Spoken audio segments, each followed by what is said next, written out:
Day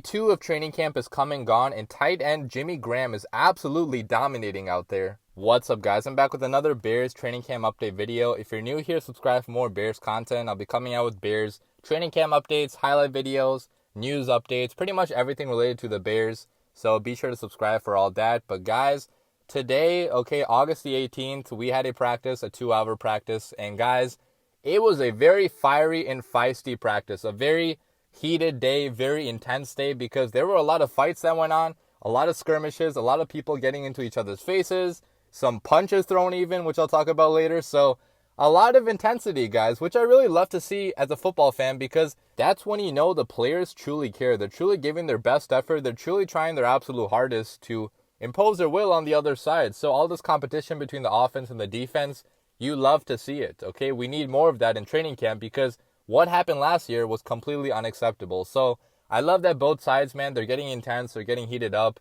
and they're really, they're getting into the football swing of things, okay? When you play football, this is the stuff that's supposed to happen. You're supposed to fight, you're supposed to, even punch each other sometimes. That's just normal things in football. So love to see that. But guys, let's talk about today, okay? What happened today? I have a lot of news for you. I'm going to begin by talking about Jimmy Graham, the biggest story of the entire day. Jimmy Graham, guys, is absolutely dominating out there. He's straight up bodying DBs all practice long. A lot of people going into the season, they were hesitant on the signing of Jimmy Graham. Okay, we paid him a lot of money for a 33-year-old tight end that did not really produce that much in Green Bay. And, with his age, with how much his athleticism is kind of decreasing now, a lot of Bears fans thought that, look, this was probably not the best move for the Bears to make. But so far in training camp, guys, Jimmy Graham is proving all of you guys wrong, and me too as well, okay? I was one of the people that criticized this Jimmy Graham move, but today, guys, in practice, Jimmy Graham caught multiple touchdowns, including a 4-yard fade from Mitch Trubisky over to Sean Gibson, and also a tight window TD toss in the middle of 3 defenders in the back of the end zone. So possibly a questionable throw by Trubisky. I mean, I don't have the tape in front of me, so I don't know what the situation was like. Maybe Jimmy Graham had a good shot at it, but over 3 defenders, I don't know about that. Maybe Jimmy Graham bailed Trubisky out. But either case, man, for Jimmy Graham to come down with these crazy catches, body our DBs, and keep in mind, guys, our DBs are nowhere near, bad in the NFL, okay? With Kyle Fuller, Jalen Johnson out there, Buster Skrine, a solid nickel corner. These are not any scrubs, guys. And even our linebackers like Roquan Smith, Danny Trevathan, I mean, I don't know what the defensive formation was, so I don't know who was actually on Jimmy Graham at the time, but whoever it was, it must have been a great player, because our entire defense is full of elite players. So for Jimmy Graham still to be dominating out there, having so much success, it says a lot about his work ethic, how good he still is as a player in the NFL, and it speaks to his potential in this Bears offense. So I just love to see this from Jimmy Graham, because if Jimmy Graham can produce for the Bears this year, I mean, our offense could be totally different than what it was last year. A lot of the concepts that Matt Nagy likes to run, they only work if you have 2 solid tight ends at least. And, forget 2 even. If we have even 1 solid tight end, a lot of the stuff that we run is going to work so much better. So Jimmy Graham, man, if he can continue this into the regular season, it's going to be a welcome sight to see for the Bears. But besides only his play, though, Jimmy Graham is also affecting this team with the energy he has on the field. After every single touchdown today, Jimmy Graham spiked the ball as hard as he possibly could, and the ball went flying 30 or 40 yards even sometimes. So he's letting out that energy, spiking the ball as hard as he can. It's really irritating all the DBs, okay? He had a fight with Deion Bush today, where Deion Bush tackled Jimmy Graham after he celebrated because he got pissed, or maybe Jimmy Graham also said something to him. So Jimmy Graham got tackled by him in a no tackling period. So Jimmy Graham also swung back, and both players had to be restrained. It was nothing really too bad, just a normal training camp fight, okay? After the practice, they made up, and Jimmy Graham said that there's no bad blood either. So, nothing really to be worried about, just 2 players going at it. But it shows you how much Jimmy Graham is getting into the heads of these DBs, which, again, guys, I love to see that, because our DBs are full of stars, okay? The fact that Jimmy Graham is getting into their heads, a 33-year-old, that really says something. I absolutely love this energy, because it's been missing in the Bears' offenses over the past 2 years. A lot of the reporters there said that there's a swagger the Bears offense carries themselves with so far in training camp that was just not present over the last 2 years. I mean, last 2 years, the defense was really winning all the battles in training camp. They were dominating, making our offense look silly sometimes, and all the swagger really belonged to the defense. All the celebrations and everything, the defense was doing it. But this year, it is the opposite so far, okay? The defense is getting bodied sometimes by Jimmy Graham and also by some of the other tight ends as well. Cole Kmet also had a pretty good day. He did have a drop over, I think, a slant route from Mitch Trubisky, so that's kind of bad. But after that, he really rebounded, and he looked pretty good. Demetrius Harris also had a pretty decent day. He was playing with the ones and the twos, so overall, our tight ends did dominate today, all of them, but Jimmy Graham especially, and it's said that our receivers are looking a little bit better too. They're still struggling with drops sometimes, but that is to be expected so far. It's only the first 2 days of really full practice, so if we're still having drops in like a week or so, then it's time to be worried, or even like 2 weeks. If we're still having drops, then yeah, I'd be worried, but as of now, it's nothing to really pay attention to. The next thing I want to talk about is the quarterback battle. I'm going to talk about this every single day, so I apologize if you don't like it, but it's the biggest battle by far in training camp right now. So every single snap, it really matters more than ever before in training camp since we don't have any preseason games, and this is a pretty big, competition going on right now. So it's going to be tough for Matt Nagy to make the proper decision, and every single snap, it's going to be criticized, it's going to be scrutinized more than ever before.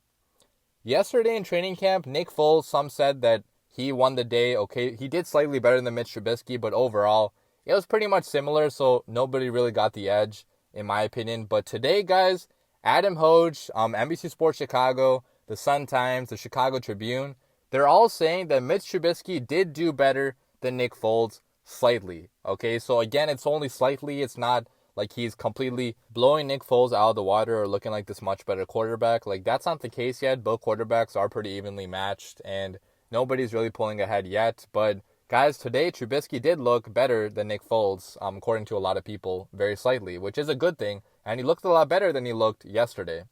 So I'm going to read a section from NBC Sports Chicago. They said that there were a lot more positives for Trubisky after an underwhelming performance Monday. An early back shoulder throw to Cole Kmet hit the tight end in the hands near the front pylon, but fell incomplete. It was a good ball, though. Trubisky also hit Allen Robinson on a good fade in what was a very heavy red zone practice. The quarterback seems to be developing good chemistry with new tight end Jimmy Graham, allowing the athletic pass catcher to high point the ball in tight spaces. There were no obvious bad mistakes by Trubisky Tuesday, but there's still room to improve when it comes to accuracy.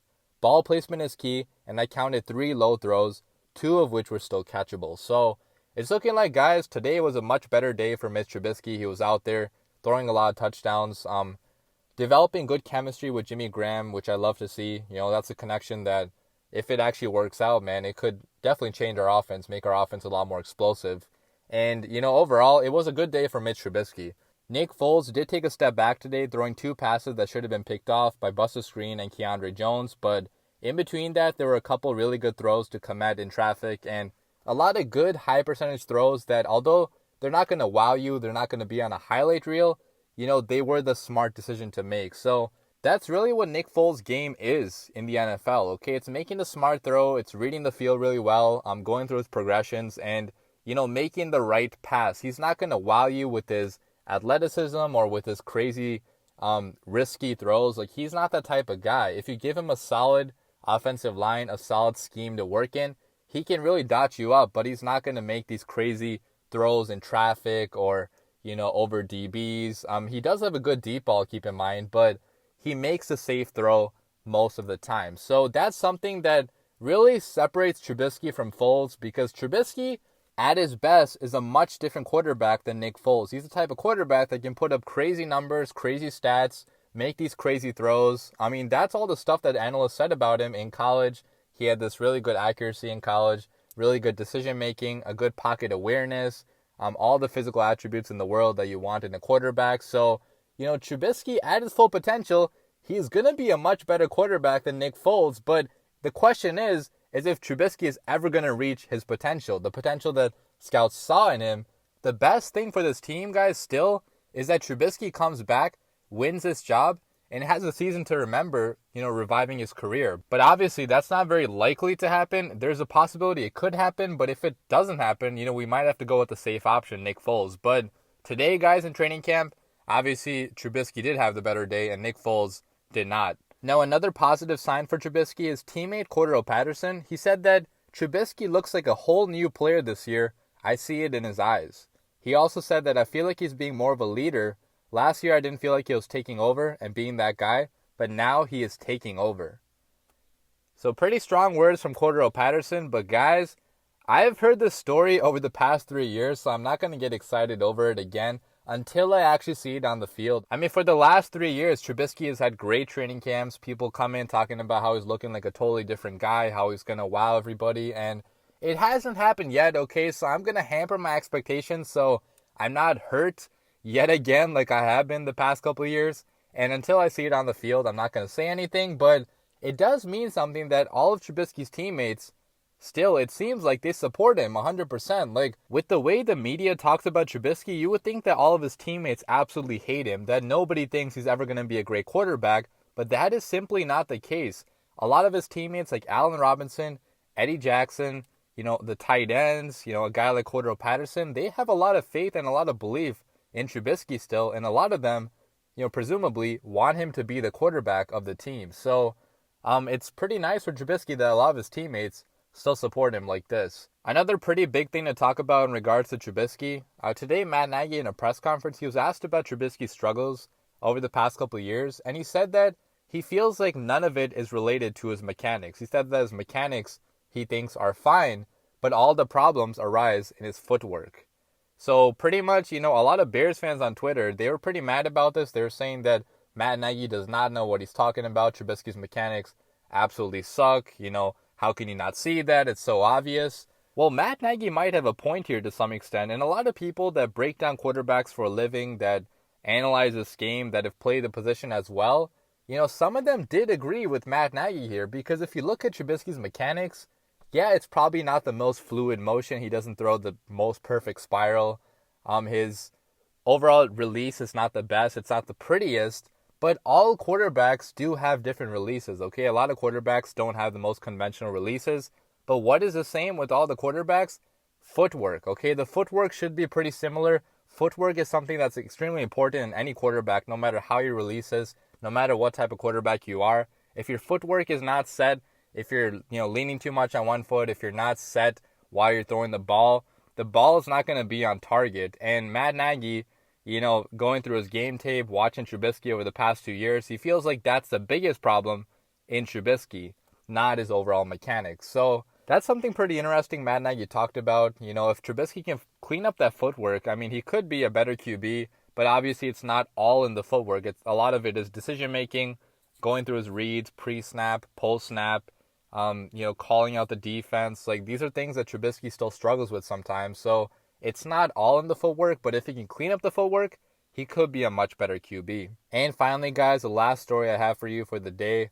Cornerback Artie Burns tore his ACL today in practice, effectively ending his season and ending his time with the Chicago Bears, most likely, because he was on a 1-year prove-it deal, but unfortunately he's not going to be able to prove anything because he's going to be out for the rest of the year, which really does suck because although this guy was only going to be depth and he was a long shot at best to win the starting job, he probably was not going to do it, to be honest. I mean, Jalen Johnson, Kevin Tolliver, there was a very small chance he was going to win that job, but he was playing pretty good in training camp so far. He was playing with the ones and doing pretty good out there too, holding his own. So it's very sad that he's not going to get the opportunity that, he fought for so long. And, his time with the Steelers obviously was not that great. So it's going to be tough for him to find a future in the NFL. So, I wish this guy the best of luck in life, whatever is next for him. Seems like a really nice guy. But as for how this affects the Bears, it's not going to be a major loss because this guy was going to be depth probably, like I mentioned earlier. So nothing really of significance in regards to the team. But losing that depth, losing that competition in training camp, it definitely does hurt because this guy, he was a first-round draft pick before, keep in mind. He had a lot of athleticism, a lot of still raw potential, only 25 years old. And it's going to suck not having that in training camp now. But we do have a lot of other talented DBs still, so I'm not exactly worried about the DB spot still, okay? We still have Jalen Johnson, our second-round pick this year, who a lot of people have a lot of expectations for. We still have Kevin Tolliver, who's been in the system for some time now, and he's had success in spurts so far in the regular season, but he hasn't really had the opportunity to start, full time. So he's going to be fighting for that job too as well. But if not, he's going to be there for depth anyways. So our DBs guys are looking fine. I'm not worried about that, but prayers up to Artie Burns, man. Really sucks. So guys, that is all the news I have for you today. I'll leave your comments down below. Let me know what you guys think about all these stories about Jimmy Graham's dominant day, about Mitch Trubisky, about Cordarrelle Patterson. What do you have to say about Trubisky? Let me know your opinions and thoughts down below, guys. But as always, bear down.